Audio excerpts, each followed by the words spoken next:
మరణాత. మన రక్షకుడైన యేసు క్రీస్తు ప్రభువారి పేరిట కుడి వచ్చిన మీ కుటుంబాలకి శుభములు సమాధానములు మెండుగా మీ కుటుంబాలకి కలుగును గాక. ఆమేన్.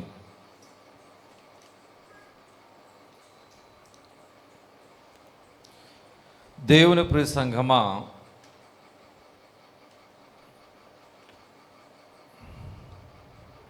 దేవుని యొక్క వాక్యం చెప్తుంది,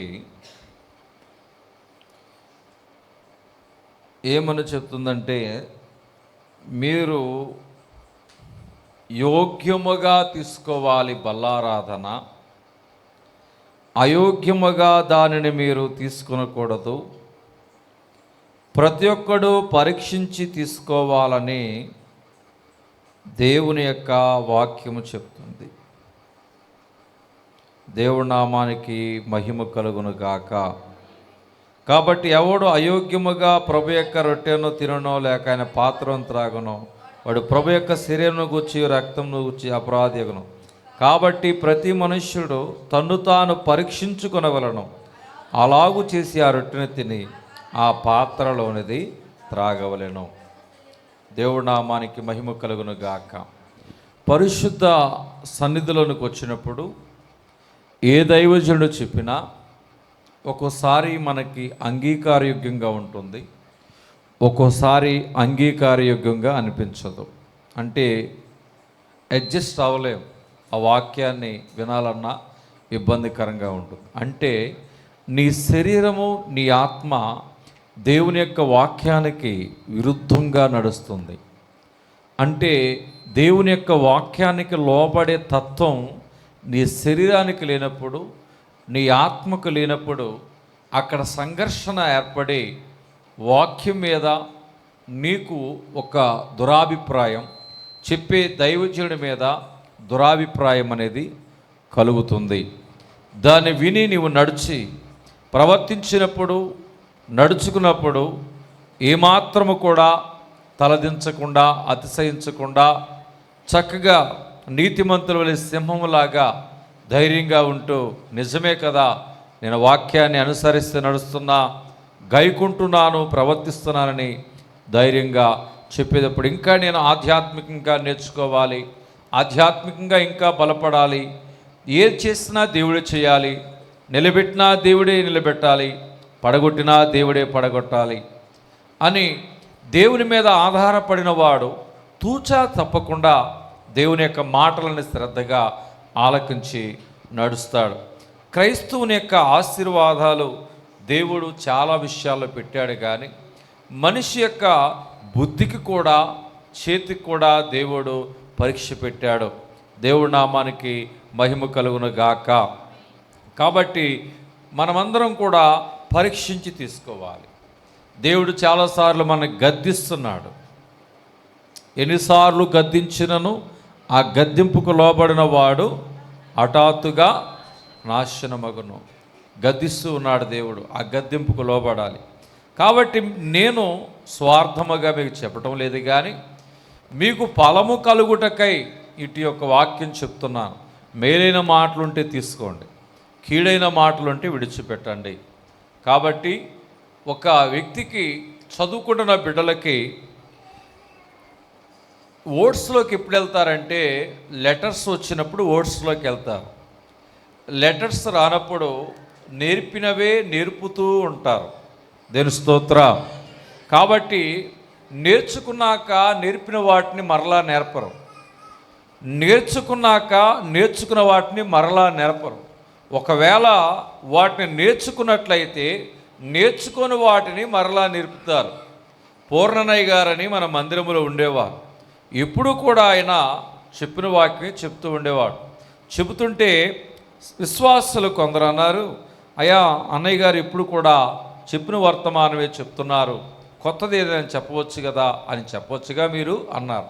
నేను వెళ్ళి ఆయనతో మాట్లాడితే, అయ్యా నువ్వు చదువుకున్నావు కదా, ఇప్పుడు నీకు ఏదైనా వచ్చిన తర్వాతే కదా నేను ఏదైనా ఇంకోటి నేర్పేది, రాకుండా ఇంకోటి నేర్పాను అనుకో అది నీకు అర్థం కాదు కదా. కాబట్టి నేను చెప్పినది దేవుని యొక్క వాక్యం, ఆ వాక్యం విని ప్రజలు నడుచుకున్న తర్వాత ఇంకేదైనా కొత్తది నేను చెప్పగలుగుతా. దానిని విని నడుచుకున్నప్పుడు నేను ఎంత చెప్పినా వారు నడుచుకున్నప్పుడు వ్యర్థము. ఎన్ని క్రొత్త సంగతులు చెప్పినా బూడిదలు పోసినా పన్నీరే. వారు మారనంత కాలము, వాక్యానుసారముగా నడుచుకున్నంత కాలము నేను చెబుతూనే ఉంటానన్నాడు. అప్పుడు నాకు అనిపించింది నిజమే కదా అని. దేని స్తోత్రం. సరే, ఇప్పుడు నేను చెప్పే వాక్యం కూడా మీకు కూడా కొద్దిగా ఇబ్బందిగా ఉండినను దైవికమైన మనస్సు వాక్యానుసారంగా మనం ఉన్నామా లేమా, ఎందుకని మన జీవితాలు ఎలా ఉన్నాయి, దుర్భరమైన జీవితాలు ఎందుకో ఉన్నాయి, ఎందుకు మన జీవితం తలరాత మార్చబడటం లేదు.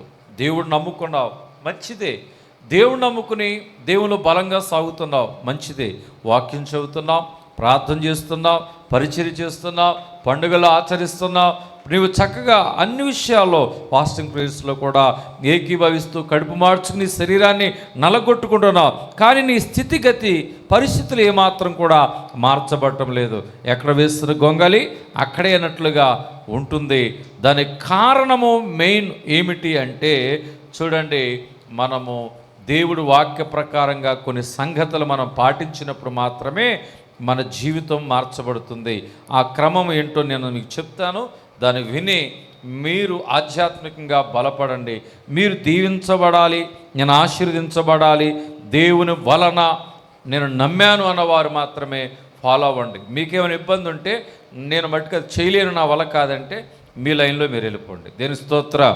కానీ ఒక అర్ధగంట సేపు మట్టుకు దేవుని యొక్క వాక్యాన్ని జాగ్రత్తగా వినండి. పరిశుద్ధ గ్రంథాల హెబ్రీ పత్రిక 6వ అధ్యాయం 10వ వచనం చూసినట్లయితే, హెబ్రీ పత్రిక మీరు పరిశుద్ధులకు ఉపచారము చేసి ఇంకనూ మీరు ఉపచారము చేయుచుండుట చేత తన నామమును బట్టి చూపిన ప్రేమను మరుచుటకు దేవుడు అన్యాయస్తుడు కాడు. దేవుడి నామానికి మహిమ కలుగునుగాక. మీరు దేవునికి, మందిరమునకు, దైవజనుడికి చేసిన కార్యములు, అలాగే మీరు పరిశుద్ధులకు ఉపచారము చేసి, దైవజనులకి ఏంటంట పరిచర్య చేసి, పరిచర్య ఇంకేంటంట ఇంకనూ పరిచర్య చేసి చేయుచుండుట చేత దైవజనులకైన వారికి మనం ఎంతగా పరిచర్య చేస్తున్నాం, పరిచర్య వెంబడి పరిచర్య చేస్తున్నాం, మనకేంటి అని అనుకుంటాం. తన నామమును బట్టి చూపిన ప్రేమను మరిచిపోవుటకు దేవుడు అన్యాయస్తుడు కాడు. కాబట్టి దైవజనులైన వారికి, దేవునికి, మందిరానికి పరిచర్య చేసినప్పుడు మీరు చూయించిన ప్రేమను దేవుడు ఎప్పటికి కూడా మరిచిపోడు అని వాక్యం చెప్తుంది. అలాగే కాబట్టి దేవుని యొక్క వాక్యం చూస్తే 2 కొరింథీ పత్రిక 9వ అధ్యాయము 6వ వచనం, కొంచెముగా విత్తువాడు కొంచెముగా పంట కోయను, సమృద్ధిగా విత్తువాడు సమృద్ధిగా పంట కోయను అని విషయమై చెప్పవచ్చును. చూడండి, దేవునికిచ్చి ప్రతిఫలము పొందిన వారు పరిశుద్ధ గ్రంథములో కనబడుతున్నారు, దేవుని మందిరములో కూడా కనబడుతున్నారు. ఇక్కడ ఉన్నవారు దేవునికిచ్చి ప్రతిఫలము పొందిన వారు ఎందరో ఉన్నారు, దేవునికి ఇవ్వక ప్రతిఫలము పొందిన వారు ఎందరో ఉన్నారు. కాబట్టి దేవునికి ఇచ్చేది ఎప్పుడైనా కానీ ఎలా ఉండాలి, ఎలా ఇవ్వాలి అని దేవుని యొక్క వాక్యం చెప్తుంది. దేవునికి మనం ఇచ్చేది ఎప్పుడైనా సనుక్కొనకుండా బలవంతముగా కాక ప్రతివాడును తన హృదయములో నిశ్చయించుకునే ప్రకారము ఇవ్వలను. దేవుడు ఉత్సాహముగా ఇచ్చేవారిని ప్రేమించును. ఇప్పుడు నేనేదో వాక్యం చెప్పానని మీరు ఇబ్బంది పడుతూ, ఇబ్బందిగా ఫీల్ అవుతూ, కష్టంగా పద్దాక దైవజనులైన వారి వాక్యం చెప్తున్నారు, నేను ఇవ్వట్లేదని అనుకుంటా, నా గురించి చెప్తున్నారు, తీసుకెళ్ళి ఆయన ముఖమే పడేస్తే ఈసారి నుంచి మరి ఆయన నా గురించి వాక్యం చెప్పకుండా ఉంటాడేమో అనుకుంటారు. దేవుని స్తోత్రం. మీ డబ్బుతో నేనేం చేసుకుంటా, నేనేమవుతా, మీరు కాకపోతే దేవుడు ఒక దిక్కు నుంచి కాకపోతే మరి ఒక దిక్కు నుంచి పంపి మమ్మల్ని పోషిస్తాడు, నడిపిస్తాడు. మీరు దీవించబడాలనేది దేవుని యొక్క ఆశ. దేవుని స్తోత్ర. కాబట్టి కొంచెముగా విత్తువాడు కొంచెముగా, దేవుడు చెప్తున్నాడు, మీరు కొంచెంగా విత్తారంటే నా రాజ్యం కొరకు కొంచెంగా పంట కోస్తారు. సమృద్ధిగా విత్తువాడు సమృద్ధిగా పంట కోయును. కాబట్టి దేవునికిచ్చే విషయాలు ఎప్పుడు కూడా దైవజనులైన వారు చెప్పారే అని నువ్వు బలవంతంగా ఇవ్వు మాకు ఎప్పుడు. దయచేసి ఇబ్బందిగా ఫీల్ అవుతూ ఇవ్వద్దు, కష్టముగా అనుకునివ్వద్దు, సనుక్కుంటా ఇవ్వద్దు. అంటే సనుక్కుంటా అంటే ఎట్లా? ఏదైనా ఒక 10,000 రూపాయలు వచ్చినాయి, దేవునికి కానుక ఇవ్వాలి. అయ్యో 10,000 బట్టి ఒక వస్తువును కొందాం అనుకున్నానే నేను, ఆ 10,000లో ఒక 500 రూపాయలు తీస్తే 9,500 ఉంటాయి కదా, ఆ వస్తువుని నేను కొనలేను కదా. అంటే ఇక్కడ ఏం జరుగుతుంది చెప్పాలి? నీవు వస్తువుకి ఇచ్చిన విలువ ఎవరికి ఇవ్వలేకపోతున్నావు? ఒక 500 రూపాయలు నేను దేవునికి ఇస్తే ఆ వస్తువు నేను కొనుక్కోలేను కదా అని మాట్లాడుతున్నా. దేని స్తోత్ర. అంటే అక్కడ నీలో ఏమొచ్చేసింది? సనుగుడు వచ్చింది, నీ కానుక అంగీకరించడు. గొనుగుడు వచ్చింది, నీ కానుక దేవుడు అంగీకరించడు. కొంతమంది నా ప్రేరణ బట్టో సంఘ ప్రేరణ బట్టో బలవంతంగా ఖచ్చితంగా తప్పదికి ఇవ్వాల్సిందే. మనం ఏం చేస్తాం? దేవుడి వాక్యం అంటే చెప్తుంది ఇవ్వాల్సిందే అని కొంతమంది బలవంతంగా తీసి దేవునికి కానుక ఇవ్వాలని వస్తారు. అంగీకరించడు, కానుకని అంగీకరించడు. హృదయపూర్వకంగా హృదయములో నిశ్చయించుకున్న దాని ప్రకారము నువ్వు నిశ్చయించుకోవాలంతే. నువ్వు హృదయములో నిశ్చయించుకున్నాకే కానుక. నేను చెప్పానని, మరి ఒకరు చెప్పారని, వారు చెప్పారని కాదు. నీవు హృదయములో ప్రేమపూర్వకంగా ఇష్టంగా నిశ్చయించుకున్న దాని ప్రకారం దేవునికి ఎప్పుడైతే నువ్వు విత్తుతావో అప్పుడు సమృద్ధి అయిన పంటను కోస్తావు. గుర్తుపెట్టుకో, గడిగలు చెప్దా. ఎప్పుడు కూడా సనగవద్దు, గొనగవద్దు, బలవంతం చేయవద్దు. నువ్వు హృదయములో నిశ్చయించుకో. అలాగున దేవునికిచ్చి ప్రతిఫలం పొందిన వారిని నేను చక్క తొందరగా నేను చెప్తాను. చూడండి, మొదటిగా 1 సమూయేలు గ్రంథం 2వ అధ్యాయం 21వ వచనములో గొడ్రాలుగా ఉన్నప్పుడు అన్న అనేటువంటి స్త్రీ పిల్లలు లేనప్పుడు దేవుని మందిరంలోకి వెళ్ళింది. వెళ్ళి కన్నీటితో దుఃఖముతో ఉండి ఏమని మాట్లాడింది చెప్పండి? హృదయంలో ఏమని నిశ్చయించుకుని దేవుని సన్నిధిలో ఏమని మాట్లాడింది? నాకు గనక మగబిడ్డని దయచేసిన ఎడల వాని మీదకి శౌరభ కత్తి అన్నడు రానివను, వాడు బ్రతికు దినములన్నిటను నేను వానిని యెహోవా సన్నిధిలో నీకు అప్పగింతునని మొక్కుబడి చేసుకుంటున్న. ఎవరు పిల్లోడు పుట్టాడు అప్పుడు చెప్పండి? ఆమెకి గొడ్రాలని పేరు. సంతానం కలగని వారిని, మోడుబారిపోయిన వారిని గొడ్రాలని పిలుస్తారు కదా. ఆమె గొడ్రాలుగా బిడ్డలు కలగరని తెలిసినా కూడా దేవుని మందిరంలో హృదయంలో నిశ్చయించుకుంది. నాకు గనక మగబిడ్డ కలిగితే ఆ ఏకైక కుమారుడిని నీ మందిరములో ఇచ్చి వేస్తానని మొక్కుకుంది. హృదయములో అసలు బిడ్డలే పుట్టరన్న సమయంలో నిశ్చయించుకుంది. హృదయములో నిశ్చయించుకుంది, ఇస్తాను అని నిశ్చయించుకుంది. దేవుడు దర్శింపగా కొన్ని దినాలకి గర్భవతి అయ్యింది. దేవుడు ఉచితమైన కృపను బట్టి ఆమెకి గర్భం దాల్చేలాగా చేశాడు. ఆమె 9 నెలలండి మగబిడ్డను పుట్టింది. ఆ మగబిడ్డను తీసుకొచ్చింది, దేవుని మందిరంలో విడిచిపెట్టి వెళ్ళిపోయింది. హృదయములో మగబిడ్డను ఇస్తానని నిశ్చయించుకుని అన్నది మార్గము, ద్వారము తెరవబడింది. ఎండిన గర్భము చిగురించింది. హృదయములో నిశ్చయించుకుంది, నేను ఇస్తాను. ఏమంది? ఇస్తానని విత్తినది.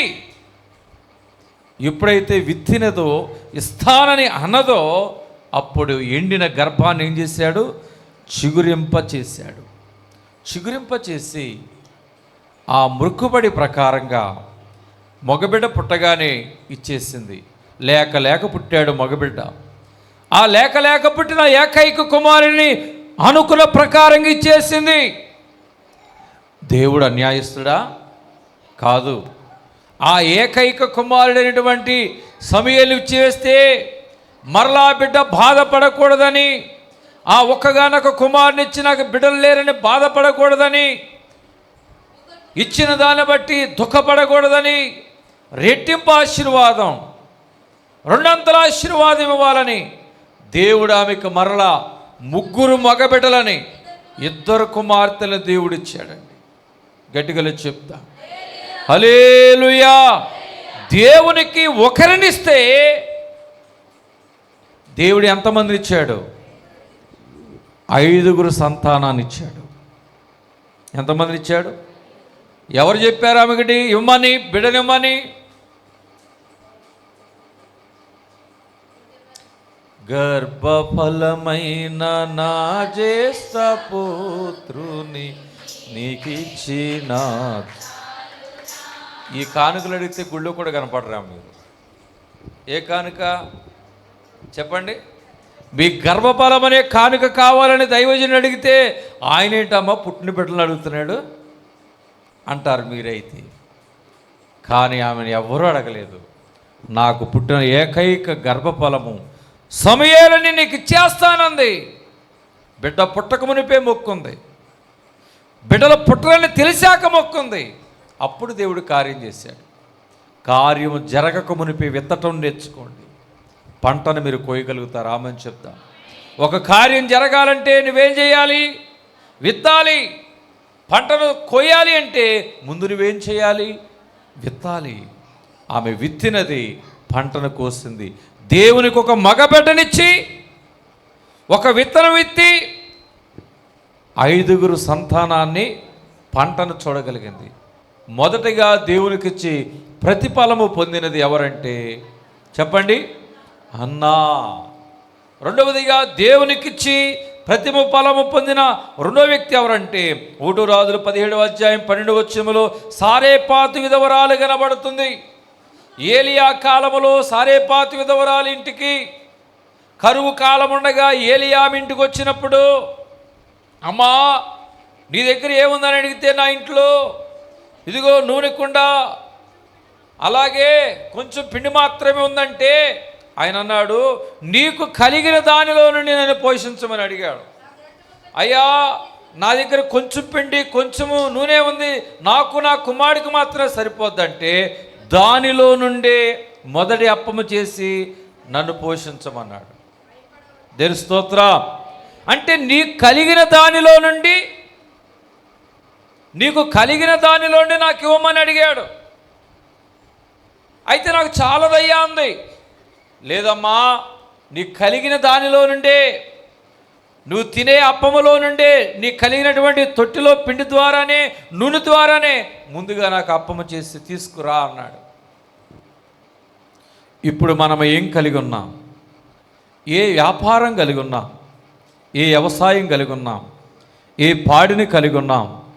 కలిగిన దానిలోనే మనం ఏం చేయాలి అంటే దైవజనుడిని మనము పోషించువారముగా ఉండాలి. ఆమె దైవజనుడిని ఎప్పుడైతే మొదటి అప్పము చేసి దైవజనుడికి తీసుకుని వచ్చిందో, దేవుని ప్రియ సంఘమా, ఆమె ఇంటిలో కొన్ని సంవత్సరాలు కరువు లేకుండా ఆమె పోషించబడింది. అదే అందరి ఇళ్ళు ఉన్నాయి. ఎక్కడ అందరూ కరువులో ఉన్నారు. దైవజనుడు ఉన్న ఇంటిలో, ఏ ఇంటిలో దైవజనుడు ఆమె కలిగిన వాటిలో తింటున్నాడో, కలిగిన వాటిలో పోషించబడుతున్నాడో, ఆ ఇల్లు దేదీప్యమానంగా దీవించబడి ఆశీర్వదించబడింది. మిగిలిన కుటుంబాలన్నీ కూడా పావురుపు రెట్టలు, కాకిరెట్టలను, గాడిద తలకాయలను కొనుక్కుని తినే కాలములో ఉన్నారు. కానీ ఆ దుస్థితి సారేపాతి విధవరాలకు దేవుడు రానియలేదు. ఈరోజు నువ్వేం కలిగి ఉన్నావు?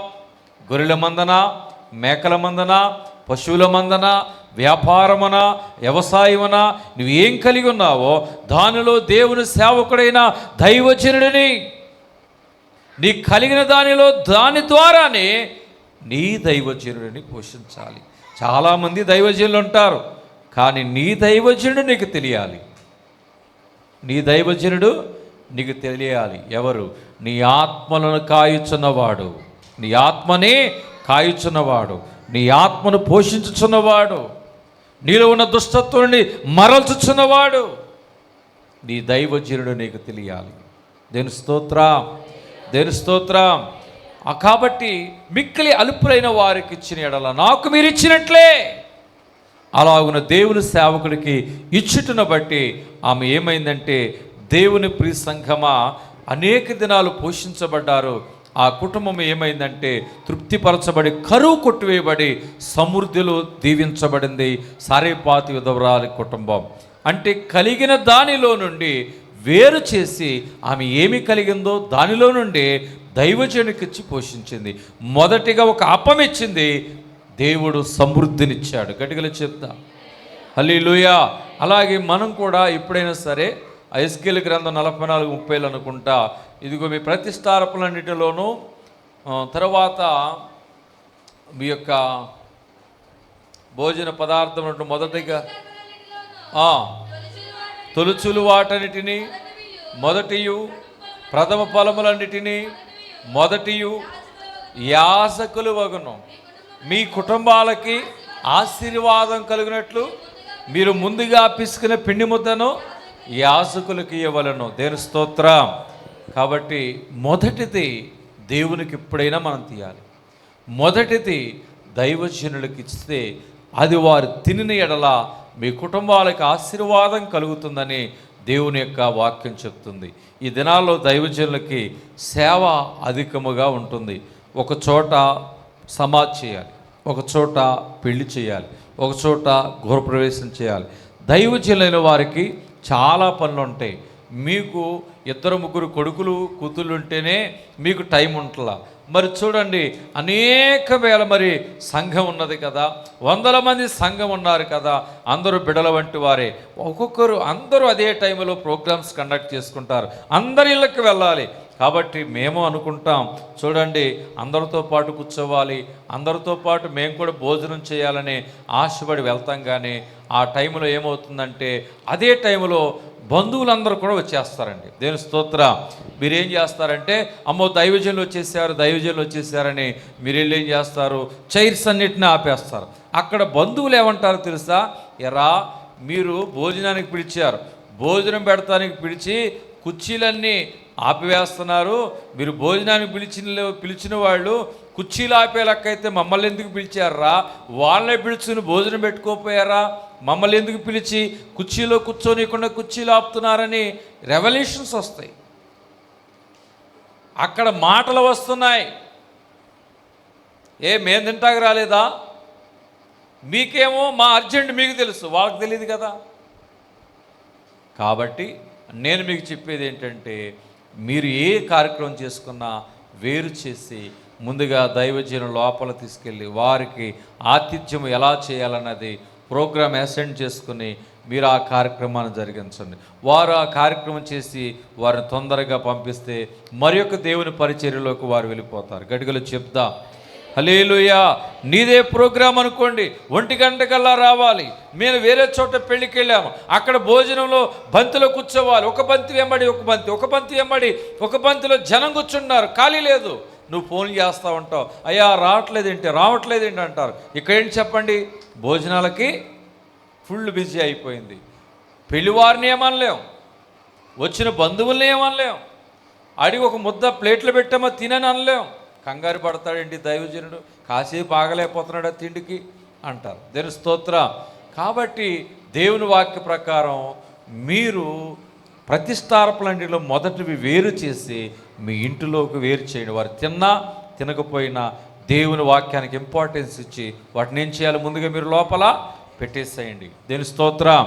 పెట్టి దైవజనులు పిలిపించి లోపల కూర్చుండబెట్టి వారికి స్త్రీలైన వారు కానీ పురుషులైన వారు కానీ వారికి మీరు ఏం చేయాలంటే ఆతిథ్యం చేయాలి. సారా ఎప్పుడైతే వచ్చినటువంటి ఆ దేవతలకు 3 మానుకల పిండి ఎంతో ఆహార పదార్థాలు చేసి అబ్రహాము గారి ఇరువురు కూడా వారు ఆతిథ్యము దేవదూతలకు చేశారో, లోతు కంటే అబ్రహాము కుటుంబం బహుగా ఆశీర్వదించబడింది. లోటు లేని ఆతిథ్యము చేసినటువంటి లోతు కుటుంబం కాకుండా అబ్రహాము గారి కుటుంబం బహుగా దీవించబడింది. లోటుతో చేశాడు ఆతిథ్యం లోతు, అందుకే ఆయన కుటుంబం బహుగా ఆశీర్వదించబడాల. నీ ఇంటికి వచ్చే పరిశుద్ధులైన వారిని, దైవజనులైన వారిని నువ్వు జాగ్రత్తగా చూసుకోవాలి. ఎవరు పరిచర్య చేస్తారో వారి కుటుంబం దీవించబడుతుంది. ఆమేన్ చెప్తా. ఆమేన్. హల్లెలూయా. 3 మానికలు పిండి వంట చేసింది ఎవరు? ముసలి వయసులో ఉండగా శారా. అందుకే ఆ ఇల్లు ఆశీర్వదించబడింది. నాకు అనవసరం, నేను చేయను అని అనలా. శారానే పనిగట్టుకుని చేసింది పరిశుద్ధులకి, అందుకని ఆశీర్వదించదు. కొన్ని గృహాలలో స్త్రీలైన వారు ఏమీ పట్టినట్లుగా తిరుగుతుంటారు, అన్ని పురుషులే చూసుకుంటారు. కొన్ని గృహాలలో స్త్రీలైన వారు పట్టించుకుంటారు, పురుషులు ఏమీ పట్టినట్లుగా ఉంటారు. అలా కాదు. దేవుడు నమ్ముకునే బిడ్డలైన వారు అబ్రహాములాగా, శారాయిలాగా మీరు ఆతిథ్యం చేసే విషయాలలో దైవజనులకు పరిచర్య చేసేవారిగా ఉండాలి. గట్టిగా చెప్తాం. హల్లెలూయా, హల్లెలూయా. దేవునికిచ్చి ప్రతిఫలం పొందింది హన్నా. దేవునికిచ్చి ప్రతిఫలము పొందినది ఎవరు చెప్పండి? శారా. కరువులో పోషించబడింది. మూడవదిగా దేవునికిచ్చి ప్రతిఫలం పొందినది ఎవరంటే పరిశుద్ధ గ్రంథంలో 2 రాజులు 4:8 గనురాలనే స్త్రీ షునేమీరాలు. షునేమీరాలనేటువంటి స్త్రీ మన ఇంటికి వచ్చుచూ పోవచ్చున్న దైవజనుడు, భక్తిగల దైవజనుడు అని చెప్పి తన భర్తకు చెప్పి దైవజనుడు ఇంటికి వస్తే, దేవుని సేవకుడి ఇంటికి వస్తే తన ఇంటి మీద మేడ గదిని కట్టించింది, ఒక ఇల్లు కట్టించింది, ఒక గది కట్టించింది. ఆ గదిలో దైవజనుడికి ఒక బల్ల వేసింది, మంచం వేసింది, దీపస్తంభం వేసింది. దేవుని స్తోత్రం. హల్లెలూయా. మరలా దైవజనుడు వచ్చినప్పుడల్లా ఏం పెట్టేదంటే భోజనం పెట్టేదంట ఆ ఇంట్లో. దేవునికి, దైవజనునికి ఆమె ఇంటినిచ్చింది, ఆమె ఇంట్లో ఉన్న వాటినిచ్చింది. ఆమె జీవితంలో ఏమి లేదో తెలుసా? ఆమె జీవితంలో లేని వేళ ఎవరిని ప్రేమించింది? దేవుణ్ణి, దైవజనుడిని, దేవుని శిష్యుని ప్రేమించింది. ఆ దైవజనుడిని ప్రేమించి తన ఇంటి పైన గది కట్టించింది. మంచము, పీట, దీపస్తంభం, దైవజనుడికి భోజనం ఏర్పాటు చేసింది. గెహాజీ, ఇంతటి మిక్కిలి ప్రేమ మనమే చూపెడుతుంది. రాజుతోనైనా మనం మాట్లాడాలా? ఈ షునేమిరాలు ఏంటి మనకు వరకు ప్రత్యేకంగా గది కట్టించింది, మంచం వేయించింది, బల్ల వేయించింది, దీపస్తంభం పెట్టింది, చక్కటి ఆతిథ్యం చేస్తుంది. భార్యాభర్తలు ఇద్దరు మనల్ని ఎంతో గౌరవంగా చూస్తున్నారు. ఏంటి? ఏ రాజుతోనైనా మనం మాట్లాడాలా? ఏంటో విచారించి కనుక్కురా అంటే ఆయన విచారించి చూస్తే అక్కడ ఏ రాజుతో మాట్లాడే పరిస్థితి లేదు. ఆమె జీవితంలో ఉన్న లోటు ఏంటో తెలుసా? సంతానం లేదు, గర్భఫలం లేదు. అయ్యా దైవజనుడా, షునేమీరాలు యొక్క జీవితంలో లోటు సంతానం లేదు, బిడ్డలు లేరు. ఇటు రామ్మా అని పిలిచాడు. మరుసటి ఏట నీ కౌగిటిన కుమారుడు ఉండును గాక అన్నాడు. అప్పుడు ఆమె ఏమంటుంది? ఆ మాట విని, దైవజనుడా, ఆ మాట నీవు పలకవద్దు, నీ దాసురాలైన నేను నాతో అబద్ధమాడవద్దు. పిమ్మట స్త్రీ కొన్ని దినాలకు ఏమైంది? గర్భవతి అయింది. దేవుని స్తోత్రం. ముందుగా ఇచ్చింది, ఇల్లుని విత్తింది కదా, గదిని విత్తిందా, మంచము విత్తిందా, దీపస్తంభాన్ని విత్తిందా, బల్లని విత్తిందా. అట్లాగే దైవజనుడికి ఆతిథ్యము, ఆహారమును విత్తింది. తనకు కలిగినది ఇచ్చింది దేవునికి. దేవుడు ఆమె ఏమి లేదని బాధపడుతుందో దేవుడు చూసి దైవజనుడి ద్వారా రూఢీపరిచి గొడ్రాలని సంతుగల స్త్రీగా చేసి బహుమానంగా మగబిడ్డని దేవుడిచ్చాడు. దేవునికిచ్చి ప్రతిఫలము పొందుకున్న స్త్రీ మూడవదిగా ఎవరంటే షునేమీరాలు. నాలుగవదిగా చూద్దాం. ఆదికాండం 14:20. ఆదికాండం 14:20. నీ శత్రువులను సర్వోన్నతులకు దేవుడు స్తుతింపబడుగాకని చెప్పాను. అప్పుడు అతడు అన్నిటిలో ఇతనికి 10వ వంతు ఇచ్చెను. గడిగల శబ్ద హల్లెలూయా. మరి అబ్రహాము గారు బహుగా ఆశీర్వదించబడ్డానికి గల కారణం ఏమిటి?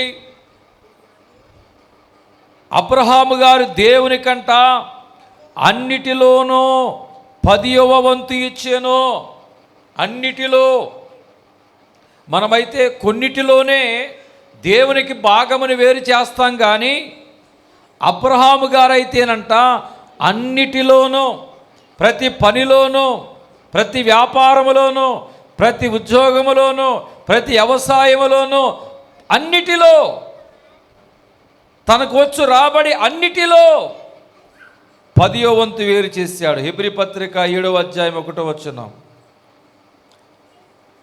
రాజులను సంహరింపచేసి తిరిగి వచ్చుచున్న అబ్రహామును ఎవరిని కలుసుకుని అతని ఆశీర్వదించిన ఎవనికి అబ్రహాము అన్నిటిలో 10వ వంతు ఇచ్చెనో ఆ షాలేము రాజు మహోన్నతులకు దేవుని యాజకుడైన మెల్కీసెదెకు నిరంతరం యాజకుడిగా ఉన్నాడు. అతని పేరు మొదట నీతికి రాజనియు తర్వాత సమాధానపు రాజనియు అర్థం ఇచ్చినట్టు షాలేము రాజని అర్థము. దేవుని స్తోత్రం. చూడండి దేవుని ప్రియ సంగమా, ఇక్కడ మెల్కీసెదెకు అనేటువంటి రాజుకి ఆయన అన్నిటిలో ఆయనకు రాబడిగా ఏమున్నాయో, పాలున్నాయా, పాడిలో 10వ భాగం, పశువులలో 10వ భాగం, గొర్రెలలో 10వ భాగం, భూమిలో 10వ భాగం, వ్యాపారములో 10వ భాగం, బంగారములో 10వ భాగం, వెండిలో 10వ భాగం. అన్నిటిలోనూ ఆయన ఏం చేశాడంటే చెక్క బొమ్మల వ్యాపారం చేసుకునేటువంటి లేని స్థితిలో ఆయన ఏం చేశాడంటే 10వ భాగం ఇవ్వటము, లేని స్థితిలో అన్నిటిలో 10వ భాగం ఇవ్వటము ఆరంభించాడు. దేవుని స్తోత్రం. ఈనాడు మనం అది తెలుసుకోకే కొన్నిటిలోనే దీవించబడుతున్నాం, అన్నిటిలో మనం దీవించబడటం లేదు. దేవుడు మనల్ని అన్నిటిలోనూ దీవించాలి. అన్నిటిలోనూ దేవుడు నీకు ఇస్తాడు. మాట ఇచ్చిన దేవుడు, నెరవేర్చే దేవుడు యేసయ్య. ఆయన అబద్ధమాడే దేవుడు కాదు. కాబట్టి అబ్రహాము గారు అన్నిటిలోనూ 10వ భాగమును దేవునికి ఇచ్చినప్పుడు దేవుడు అబ్రహాము గారిని చూడండి ఏం చేశాడు. ఆదికాండం 24వ అధ్యాయం 1వ వచనంలో అబ్రహాము అన్ని విషయముల్లోనూ యెహోవా అబ్రహామును ఆశీర్వదించిన ఆమెను చెప్దాం. మిమ్మల్ని అన్ని విషయములో దేవుడు ఆశీర్వదించునుగాక. హల్లెలూయా. అబ్రహాము కలిగిన వాటన్నిటిలోనూ 10వ వంతు దేవునికి ఇస్తే దేవుడు అబ్రహాము కలిగిన అన్నిటిలోనూ అబ్రహాముని ఆశీర్వదించును. దేని మీద నీకు ఆశీర్వాదం కావాలి? ఏ వ్యాపారం మీద నీకు ఆశీర్వాదం కావాలి? ఏ వ్యవసాయం మీద ఆశీర్వాదం కావాలి? ఏ బిడ్డ మీద ఆశీర్వాదం కావాలి? అన్నిటిలోనూ 10వ వంతును వేరు చేసినట్లయితే అబ్రహాముని అన్నిటిలోనూ దేవుడు ఆశీర్వదించాడు. కాబట్టి దేవునికి ఇచ్చాడు, ప్రతిఫలము పొందుకున్నాడు. దేవునికిచ్చి ప్రతిఫలం పొందినవాడు ఎవరంటే అబ్రహాం. లోకాసు వార్త 5వ అధ్యాయము 5వ వచనములో పేతురు కనబడుతున్నాడు. అయ్యా, రాత్రంతా మేము చేపలు పట్టాం. చదివాయి. రాత్రంతా మేము ప్రయాసపడితేము కానీ మాకేమీ దొరకలేదు. అయినను నీ మాట చొప్పున వలలు వేత్తమని చెప్పిన. హల్లెలూయా. దేవుడు పేతురు ఉన్నటువంటి ఓడలోనికి వెళ్ళాడు. పేతురు ఉన్నటువంటి ఓడలోనికి వెళ్ళి కుడితట్టు వలలు వేయి అంటే, అయ్యా రాత్రంతా మేము వలలు వేసామయ్యా, ఒక్క చేప అయినా పడలేదయ్యా, ఇంకా మేము ఎక్కడ కష్టపడం మా వల్ల కాదయ్యా, మా ప్రయాసంతా వ్యర్థమైపోయిందయ్యా, ఒక్క చేప అయినా పడలేదయ్యా, వ్యర్థమైపోయి నష్టపోయామయ్యా అని మనం బాధపడినట్లుగా ఆయన బాధపడ్డాడండి. దేవుడు అంటాడు, ఆ ఓడలోనికి వచ్చి కుడితట్టు వలలు వేయి అన్నాడు. దేవుడు చెప్పినట్లుగా కుడితట్టు వలలు వేశారు. విస్తారమైన చేపలు పడ్డాయి. అవి లాగినప్పుడు ఎన్ని నిండిని అంట? 2 దోణిలు నిండిని అంట. గట్టిగా చెప్తా. దేవుడికి ఏమిచ్చాడు ఆయన? పేతురు చెప్పండి. 2 దోణిల చేత చేపలు నిండిని అంట. ఏమిచ్చాడని నిండిని? దోణిలో చోటిచ్చాడు. ఆయన దోణిలో చోటిచ్చాడు. నీ జీవితం అనే దోణిలో చోటు ఇవ్వగలవా? నీ ఇల్లు అనే దోణిలో చోటు ఇవ్వగలవా? ధోనిలో చోటు ఇవ్వబట్టి నీ వ్యాపారములో, నీ వ్యవసాయంలో దేవునికి చోటు. దేవుడు 2 ధోనిలను చేపలతో నింపినట్లుగా దేవుడు నిన్ను కూడా నింపునుగాక. ఏది లేమితో ఉన్నదో, ఏది ఖాళీ అయిపోయి ఉన్నదో దేవుడు దానిని నింపునుగాక, మిమ్మల్ని నింపునుగాక, నిండి పొంగిపల్లి అనుభవంలో నడిపించునుగాక. దేవునికి ధోనిలో చోటిచ్చాడు. దేవుడు 2 ధోనిల నిండా చేపలు నిన్నట్లుగా చేశాడు. దేవునికిచ్చి ప్రతిఫలము పొందిన వాడు ఎవరంటే పేతురు. తర్వాత మనకు కనబడుతున్నాడు ఎవరంటే ఉబేదేదేము. 2 సమూయేలు 6వ అధ్యాయం 10వ వచనం తొందరగా. 2 సమూయేలు 6వ అధ్యాయము. అమ్మా, యెహోవా మందసమును దావీదుపురములోనికి హిత్తీయుడగు ఒబేదేదేము ఇంటి వరకు తీసుకుని అమ్మా అచ్చట ఉంచెను. యెహోవా మందసము 3 నెలలు గిత్తీయుడగు ఒబేదేదేము ఇంటిలో ఉండగా యెహోవా ఒబేదేదేమును అతని ఇంటి వారందరినీ ఆశీర్వదించెను.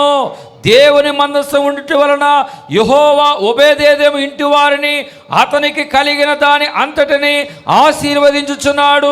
సంగతి దావీదునికి వినబడగా దావీదు పోయి దేవుని మందసమును ఒబేదేదేము ఇంట్లో నుండి దావీదుపురమునకు ఉత్సవముతో తీసుకుని వచ్చాను. గట్టిగలు చెప్దాం. ఒబేదేదేము ఎలా ఆశీర్వదించబడ్డాడంటే, దావీదు మందసమును తీసుకుని వస్తుండగా అవి తొలగిపోతుంది, పడిపోయే టైంలో ఉజ్జా అనేటువంటి వాడు పట్టుకోగానే అక్కడికక్కడే మందసం పట్టుకోగానే చచ్చిపోయాడంట. అక్కడున్న వారందరూ కూడా ఆ మందసాన్ని పట్టుకోవడానికి భయపడ్డారు, తీసుకెళ్ళడానికి భయపడ్డారు. కానీ దేవుని మందసం, దేవుడే ఆ మందసాన్ని తీసుకెళ్ళటానికి అందరూ భయపడ్డారు. కానీ ఉబేదేదేము మట్టుకు ఒక్కడే తన ఇంటిలోనికి తీసుకుని వెళ్ళాడు. హల్లెలూయా. 3 నెలలు దేవుని మందసానికి, దేవుని ప్రార్థనకి, వాక్యానికి, సన్నిధికి చోటిచ్చినట్లుగా మందసానికి చోటిచ్చాడు. ఉబేదేదేము ఇంట్లో చోటిచ్చాడు కాబట్టి దేవుడు ఉబేదేదేము ఇంటి వారందరినీ ఆశీర్వదించాడు. నీ ఇంటిలో దేవునికి చోటిచ్చి ఎంతకాలం అయింది? 3 నెలలు దేవుని మందసానికి చోటిచ్చాడు. సంవత్సరానికి ఒక్కసారైనా నీ ఇంట్లో చోటు ఇవ్వగలవా? నీ ఇంట్లో దేవుని సన్నిధికి, కోటానికి, దైవజనులకి, సంఘానికి చోటు ఇవ్వగలవా? వాక్యానికి, ప్రార్థనకి చోటు ఇవ్వగలవా? నీ ఇంట్లో దేవుని మందసము లేదు, దేవుడు లేదు, సన్నిధి లేదు. అందుకని నీ కలిగినది ఆశీర్వదించబడటం లేదు. ఒబేదేదేము అతడును అతని ఇంటి వారందరూ కలిగిన యావత్తును కూడా ఆశీర్వదించబడ్డారంటే మొదటగా దేవునికి ఇల్లు ఇచ్చాడు, అతని ఇల్లుని దేవుడు ఆశీర్వదించాడు. దేవునికి ఇచ్చి ప్రతిఫలము పొందినవాడు ఎవరంటే ఒబేదేదేము. దేవునికి ఇల్లు ఇచ్చుటను బట్టి దేవుడు అతడిని, అతనికి కలిగిన వాటంతటిని ఆశీర్వించాడు. చివరిగా చెప్పి ముగిస్తున్న ఆదికాండం 28వ అధ్యాయము 22వ వచనం కనుక మనం చూడగలిగితే, ఆదికాండం 28వ అధ్యాయం 22. మరియు స్తంభముగానే నిలిపిన రాయి దేవుని మందిరమగును, మరియు నువ్వు నాకు ఇచ్చి యావత్తులో 10వ వంతు నిత్యముగా నీకు చెల్లించిందని మొక్కుకొనెను. ఇప్పుడు ఈ మాట అన్నాడు. చేతిలో ఒక కర్ర ఉంది, ఖాళీ చేతులతో ఉండగా, ఏమీ లేనప్పుడు యాకోబు తన ఇంటిని విడిచి ఆయన ఒంటరిగా ప్రయాణం చేస్తున్నప్పుడు ఆయన చేతిలో చిల్లిగవ్వ లేని కాలంలో, అయ్యా నాకు కట్టుకోవడానికి వస్త్రాలు, ఆహారము, క్షేమముగా నీవు నన్ను నడిపించినట్లయితే నాకు వచ్చు భాగమంతటిలో నీకు 10వ వంతుని నిశ్చేదనని చెప్పి ఎప్పుడైతే ఆయన తీర్మానం చేసుకుని, నిబంధన చేసుకుని, చిల్లిగవ్వ లేని కాలములో దేవునితో నిబంధన చేసుకుని బయలుదేరి వెళ్ళాడు. అదే విత్తటం అంటే. దేని స్తోత్రం. నీకు ఉద్యోగం లేదు, విత్తు. అయ్యా నాకు ఉద్యోగం ఇస్తే నాకు ఉద్యోగంలో వచ్చిన 10వ వంతుని నీకు ఇస్తానని నువ్వు ఎప్పుడైతే విత్తుతావో ఉద్యోగం ఇస్తాడో ఆశీర్వాదమును దేవుడు ఇస్తాడు. ఆమె చెప్దాం. నీకు ఏది లేదో అది నువ్వు పొందాలి అంటే మొదటిగా నువ్వేం చేయాలి? నిబంధన చేయాలి. యాకోబులాగా తీర్మానం చేయాలి యాకోబులాగా. నీవు నాకు ఆహారమును, వస్త్రములను, క్షేమమును నాకు ఇచ్చిన ఎడల నా కలుగు భాగమంతటిలో, వచ్చు అంతటిలో, రాబడి అంతటిలో 10వ భాగము నేను నిత్యముగా నీకు ఇచ్చేదనని తీర్మానము, నిబంధన చేసుకుని బయలుదేరి వెళ్ళాడండి. వెళితే ఎక్కడ అడుగు పెడితే అక్కడ దేవుడు ఆయన ఆశీర్వదించాడు. గొర్రెల మందను ఆశీర్వదించాడు, మేకల మందను ఆశీర్వదించాడు, అనేక గాడిదలు, అనేక పనివారు. ఆయన ఎక్కడ అడుగు పెట్టినా ఆ స్థలమంతా దీవించబడి, ఆశీర్వించబడి, సరిహద్దులు విశాలపరచబడ్డాయి. తన మేనమామ కంటే ఈయన దొడ్డి ఎక్కువైపోయింది, అధికంగా ఆయన ఆశీర్వదించబడ్డాడు. ఎందుకంటే ఆయన రాబడి అంతటిలో 10వ భాగమంతా కూడా దేవునికి ఇస్తూనే ఉన్నాడు, ఆయన ఆశీర్వదిస్తూనే ఉన్నాడు, దేవుడు దీవిస్తూనే ఉన్నాడు. ఆయన వెళ్ళేటప్పుడేమో ఖాళీ చేతులతో వెళ్ళాడు, వచ్చేటప్పుడేమో 2 గుంపుల ఆశీర్వాదము చేత, మేకల మందల చేత, గొర్రెల మందల చేత, పశువుల చేత, పనివారి చేత, 2 గుంపులతో, 100 మందితో, వందలాది గొర్రెలతో, మేకలతో, ఆయన పశువులతో, 2 గుంపులతో తిరిగి వచ్చాడు. వెళ్ళేటప్పుడు ఎలా వెళ్ళాడు? ఖాళీ చేతులతో వెళ్ళాడు. వచ్చేటప్పుడు దేవుని ఆశీర్వాదంతో తిరిగి వచ్చాడు. దేవునికిచ్చి ప్రతిఫలం పొందినవాడు ఎవరంటే యాకోబు. ఈనాడు నువ్వు ఏది లేదని బాధపడుతున్నావో అది నువ్వు పొందాలంటే యాకోబులాగా లేని రోజే నువ్వు తీర్మానం చేసుకో. దేవుడు ఖచ్చితంగా నీ ఆశగల ప్రాణాన్ని తృప్తిపరుస్తాడు. దేవునికి విత్తుట వలన నువ్వు ఖచ్చితంగా పంటకు వస్తావు. కొంచెముగా విత్తువాడు కొంచెముగా పంట కోయను, సమృద్ధిగా విత్తువాడు సమృద్ధి అయిన పంటని కోయను. దేవునికిచ్చే స్థాయి నీకు పెరిగినప్పుడే దేవుడిని స్థాయి పెంచుతాడు. దేవునికిచ్చే స్థాయిలో నువ్వు క్రొచ్చబుద్ధి కలిగినంతకాలం నీ జీవితం కూడా క్రొచ్చగా ఉంటుంది. దేవుడి కొద్ది మాటలు దేవుడు దీవించును గాక.